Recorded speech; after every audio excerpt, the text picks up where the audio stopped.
આવી રહ્યું છે ખૂંખાર વાવાઝોડું આવી રહ્યું છે। આપ કહેશો કે ઉનાળો ચાલી રહ્યો છે, ઉનાળામાં એક તરફ ક્યાંક ક્યાંક છાંટા પડતા હોય છે, એટલે કે કમોસમી વરસાદ પડતો હોય છે, પરંતુ આ તો વાવાઝોડાની આશંકા છે અને એ પણ આવનારા મંથમાં, એટલે કે મે મહિનામાં ક્યાં ગરજશે વાદળો અને ક્યાં વરસશે એ તો આવનારો સમય બતાવશે, પરંતુ ચિંતા વધારશે વાવાઝોડું। અને એ કઈ તરફ આવી રહ્યું છે તો ખાસ કરીને જે દક્ષિણ ભારતનો આ કોસ્ટલ એરિયા છે તેની નજીક, એટલે બંગાળની ખાડીમાં એક વાવાઝોડું સક્રિય થઈ રહ્યું છે, જે આપ જોઈ શકો છો। અહીંયા આપ ગ્રીન કલર આપ જોઈ રહ્યા છો, તો અહીંયા આ વાવાઝોડું સક્રિય થઈ રહ્યું છે।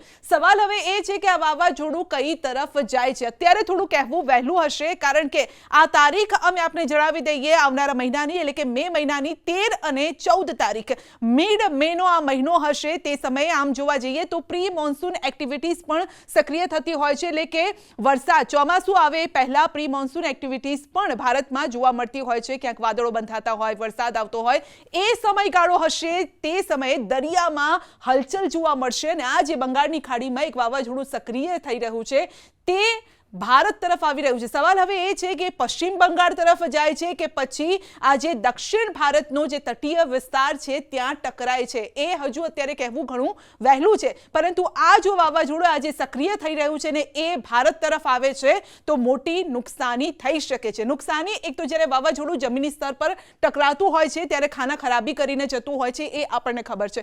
બીજી મોટી નુકસાની એ રીતે થઈ શકે કે જો આ વાવાઝોડું બહુ ખરાબ રીતે આ સક્રિય થાય તો પછી તેની અસર ચોમાસાની સિઝન પર પડી શકે છે। આપણે પહેલા પણ જોયું છે કે જ્યારે પણ ચોમાસા આવતા પહેલા, એટલે કે સિઝન આવે એની પહેલા કોઈ વાવાઝોડું સક્રિય થતું હોય તો તેની અસર વરસાદ પર પડતી હોય છે। કાં તો વરસાદ વહેલો આવે કાં તો પછી મોડો આવે, કારણ કે આપણે જોયું છે કે છેલ્લા વર્ષોની આપણે જે પેટર્ન જોઈ છે એ પ્રમાણે મિડ મે પછી આંદામાન નિકોબારમાં જે ટાપુ એરિયા છે ત્યાં ચોમાસાની એન્ટ્રી થવાની શરૂઆત થઈ જતી હોય છે। પરંતુ જો આ વાવાઝોડું સક્રિય થઈ રહ્યું છે તો પછી એ ભેજવાળા પવનોને ખેંચીને લઈ જઈ શકે છે।